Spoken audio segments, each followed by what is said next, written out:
జై శ్రీరామ్. ఇవాళ మనము ఉడిపి క్షేత్రం గురించి తెలుసుకుందాం. భారతదేశంలో గల సుప్రసిద్ధ పుణ్యక్షేత్రాలలో కర్ణాటక రాష్ట్రంలోని ఉడిపి ఒకటి. పరశురామ క్షేత్రంగా పురాణాలు పేర్కొనే పశ్చిమ సముద్ర తీరంలో వెలిసిన ఈ క్షేత్రం అత్యంత విశిష్టమైనది. ఈ క్షేత్రానికి గల పురాణ నామం రజతపీఠపురం. స్కాంద పురాణంలో రజత పీఠపుర మహత్యం అన్న పేరుతోటి ఈ క్షేత్ర వివరాలు వివరించబడి ఉన్నాయి. ఇక ఉడిపి ఇతిహాసం విషయానికి వస్తే, పూర్వము రామభోజుడనే రాజు యజ్ఞం చేయడానికోసమని భూమిని దున్నుతుండగా ఓ సర్పం నాగలి తగిలి మరణించింది. సర్పదోషం కలుగుతుందని దుఃఖిస్తున్న రామభోజుణ్ణి పరశురాముడు ఊరడించి 4 దిక్కుల 4 నాగప్రతిష్టలను చేయమని ఉపదేశించాడు. పరశురాముని ఆదేశానుసారంగా 4 దిక్కుల 4 వెండి పీఠాలను స్థాపించి వాటిపై నాగప్రతిష్టలను చేశాడు రామభోజుడు. ఆ విధంగా వెండి పీఠాలకు కలిగిన స్థలమై రజతపీఠపురంగా ఖ్యాతికెక్కింది ఈ క్షేత్రం. అనంతరం పరశురాముడు అనంతేశ్వరుడు అన్న పేరుతో ఓ లింగ రూపంలో ప్రత్యక్షమయ్యాడని స్కాంద పురాణం వివరిస్తోంది. మరొక పురాణ కథనం ప్రకారం చంద్రుడు తపస్సు చేసిన స్థలంగా ఈ క్షేత్రం ప్రసిద్ధిని పొందింది. సంస్కృతంలో ఉడు అంటే నక్షత్రం అని అర్థం, పా అంటే పతి అని అర్థం. ఈ విధంగా నక్షత్రాలకు భర్త అయిన చంద్రుడి పేరు మీదుగా ఉడుప అన్న నామధేయాన్ని పొందింది ఈ క్షేత్రం.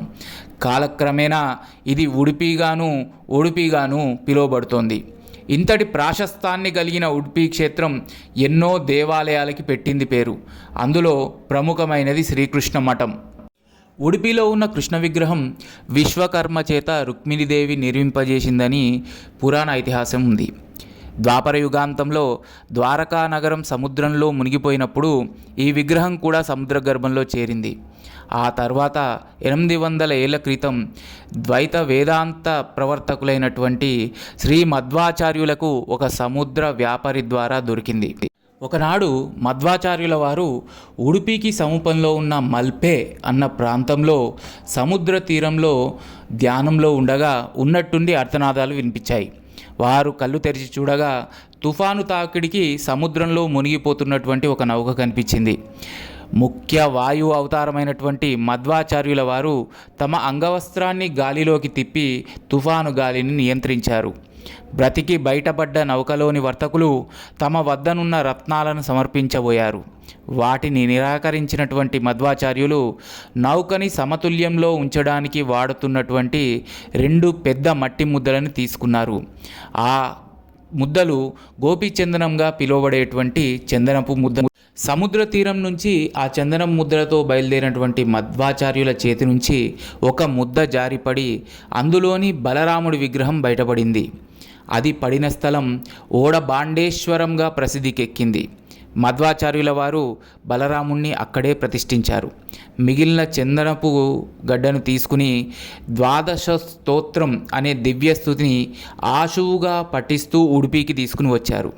అక్కడ గల మధ్వ సరోవరం జలాల్లో ఆ చందనపు ముద్దను ముంచగానే అందులోని కృష్ణ ప్రతిమ దర్శనమిచ్చింది. ఆ విగ్రహమే నేడు శ్రీకృష్ణ మందిరంలో అర్చనామూర్తిగా పూజలందుకుంటోంది. ఈ విధంగా మధ్వాచార్యుల వారు ద్వాపర యుగంలో రుక్మిణీదేవి పూజితమైన కృష్ణ విగ్రహాన్ని ఉడిపిలో ప్రతిష్ఠించారు. ఒక చేత కవ్వాన్ని మరొక చేత కవ్వపు తాడును పట్టుకుని కనిపించే బాలకృష్ణుడి రూపాన్ని భక్తులు ఉడిపి కృష్ణ మందిరంలో దర్శిస్తారు. సంసారమనే సాగరాన్ని మదించి మోక్షమనే వెన్నను అందిస్తానని చెప్పడమే ఈ ప్రతిమా భంగిమలోని అంతరార్థం. ఇక్కడ స్వామివారిని 9 రంధ్రాలు ఉన్న కిటికీ నుంచే దర్శించాలి. దీనిని నవగ్రహ కిండి అని పిలుస్తారు.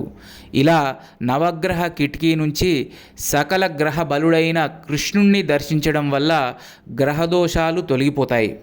శ్రీకృష్ణ మందిరానికి నలువైపులా గల మార్గాన్ని రథబీది అని అంటారు. తిరుమలలోని మాడ వీధులలాగానే ఉడిపిలో రథబీధులు కూడా అనేక మఠాలతో నిండి ఉంటాయి. వీటిలో ప్రధానమైనవి అష్టమఠాలు. శ్రీకృష్ణ దేవాలయ నిర్వహణకై 8 మఠాలను స్థాపించారు మధ్వాచార్యులు. వీటినే అష్టమఠాలుగా పిలుస్తున్నారు. ఒక్కొక్క మఠం 2 నెలల పాటు కృష్ణ పూజ చేయాలన్న నిబంధనను విధించారు శ్రీ మధ్వాచార్యులు. ఒక మఠం పూజలు నిర్వహిస్తుంటే మిగిలిన 7 మఠాలు ధర్మ ప్రచారం చేయాలని నిర్దేశించారు మధ్వాచార్యులు. ఈ 2 నెలల పూజా నియమంను 16వ శతాబ్దంలో వాదిరాజ తీర్థులు మధ్వాచార్యుల అనుమతి మేరకు 2 ఏళ్లకు మార్చారు. అష్టమఠాలలో ఒకటైన సోదే మఠానికి చెందిన వాదిరాజ తీర్థులు ఏర్పరిచిన నూతన నియమ ప్రకారం 2 ఏళ్లకి ఒక మఠం చొప్పున కృష్ణ పూజను నిర్వహిస్తూ వస్తున్నారు. దీనినే పర్యాయ పూజ అని పిలుస్తారు. సంక్రాంతి పండగ సమయంలో 2 ఏళ్లకి ఒకమారు జరిగే పర్యాయోత్సవం దక్షిణ కర్ణాటక ప్రాంతంలోనే కాదు, ప్రపంచవ్యాప్తంగా ప్రసిద్ధి పొందిన ఆధ్యాత్మిక ఉత్సవంగా గుర్తింపును పొందింది. శ్రీకృష్ణ మందిరానికి అత్యంత సమీపంలో ప్రాచీనమైన అనంతేశ్వర మందిరం ఉంది.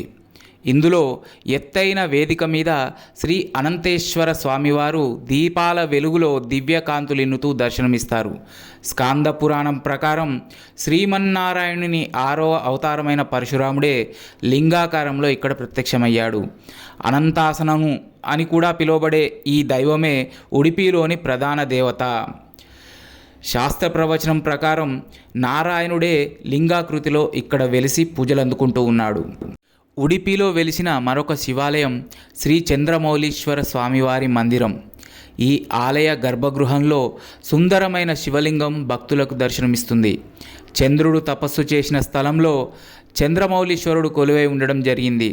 ఉడిపిని దర్శించే భక్తులు ఈ చంద్రమౌళీశ్వరుణ్ణి తప్పక దర్శిస్తారు. ద్వాపర యుగాంతంలో మహానిర్యాణాన్ని సాగించే ముందు శ్రీకృష్ణుడు కలియుగ భక్తులకై తన అంశను కలిగిన 4 మూర్తులను విగ్రహ రూపంలో నిలిపాడు. అవే తిరుమలలోని శ్రీ వెంకటేశ్వరుడు, పండరీపురంలోని శ్రీ పాండురంగ విఠలుడు, పూరిలోని శ్రీ జగన్నాథుడు, ఉడిపిలోని శ్రీకృష్ణుడు. ఈ కృష్ణ రూపాలలో తిరుమల శ్రీనివాసుడు కాంచన బ్రహ్మగాను, పండరీపుర విఠలుడు జ్ఞానబ్రహ్మగాను ప్రసిద్ధులైతే ఉడిపి శ్రీకృష్ణుడు అన్నబ్రహ్మగా ఖ్యాతిని పొందాడు. ఇందుకు సాక్షిగా ఉడిపి క్షేత్రంలో నిత్యాన్నదానం జరుగుతూ ఉంటుంది. ప్రతిరోజు వేలాదిగా భక్తులు ఉదయం రాత్రి వేళల్లో శ్రీకృష్ణ ప్రసాదాన్ని ఇక్కడ ఆనందంగా స్వీకరిస్తూ ఉంటారు. అష్టమఠాల వారు ఇందుకై ప్రత్యేకమైన ఏర్పాట్లు చేశారు. ఎందరో కవులు, వాగ్గేయకారులు, కృష్ణ భక్తులు ముద్దు కృష్ణ దర్శనం ఆనందం ఆనందం అంటూ పరవశించారు. వందలాది సంవత్సరాలుగా ఆధ్యాత్మిక, ధార్మిక, సాహిత్య కేంద్ర బిందువై అలరాలుతున్న ఈ ఉడిపి క్షేత్రం తప్పక దర్శించవలసిన పుణ్యక్షేత్రం. ఇక్కడ వెలిసిన బాలకృష్ణుడి దర్శనం వల్ల మానసిక ఇబ్బందులు తొలగిపోతాయి, సంతాన అభివృద్ధి కలుగుతుంది, మనఃకారకుడైన చంద్రుడి విశేష అనుగ్రహం కలుగుతుంది. ఆ బాలకృష్ణుడి దర్శన భాగ్యం చేత జ్ఞానము, భక్తి, వైరాగ్యాలు సిద్ధిస్తాయి. మీ అందరికీ ఉడిపి శ్రీకృష్ణుడి అనుగ్రహం కలగాలని, శీఘ్రమే స్వామివారి దర్శనం కావాలని మనసారా ప్రార్థిస్తూ జై శ్రీకృష్ణ, జై శ్రీరామ్.